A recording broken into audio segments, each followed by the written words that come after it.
Hi, Laura back again, and this time for reasons for resistance to change. Now, this video goes hand in hand with the change management strategies video, still by Kotter and Schlesinger, and in fact, they could be part of the same question, so please check out that video.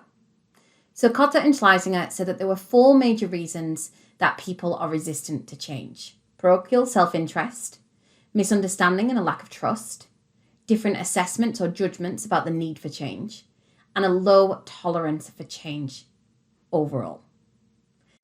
What we are going to do, just as normal, is drill into each of these 4 approaches and give you a little bit more detail on each one.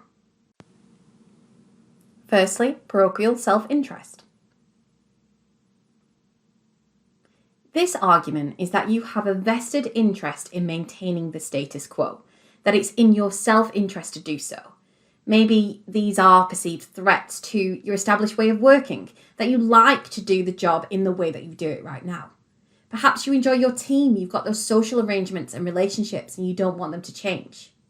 You may even be worried for the health, safety and well-being if it's asking you to restructure or go into a different office or maybe even relocate overseas. You might think that it's too hard or it may cause you injury or whatever it may be. And most importantly, in some ways, you may be worried for your earnings or livelihood as a whole. Are they going to take your job? Are you going to be replaced? And so on. The next reason is misunderstanding and lack of trust.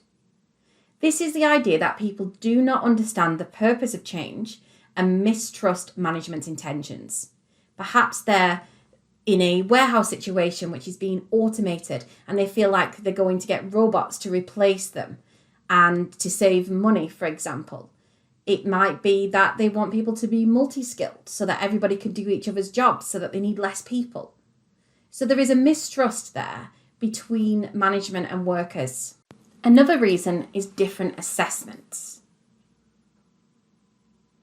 So people have a different perception of the need for change that is being conveyed by the management.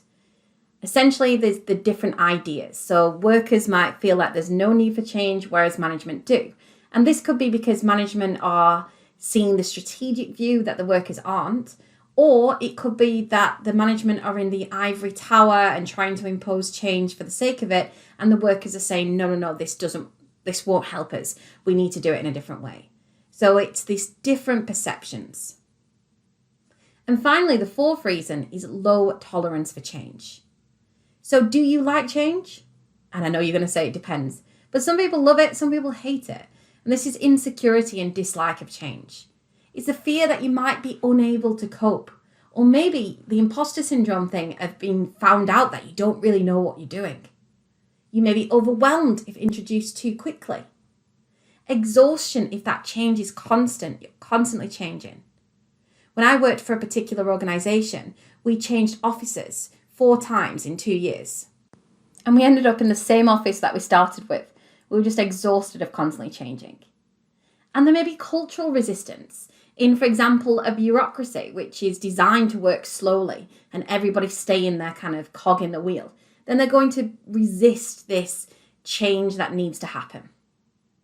So that's Kotter and Schlesinger's 4 resistance to change reasons.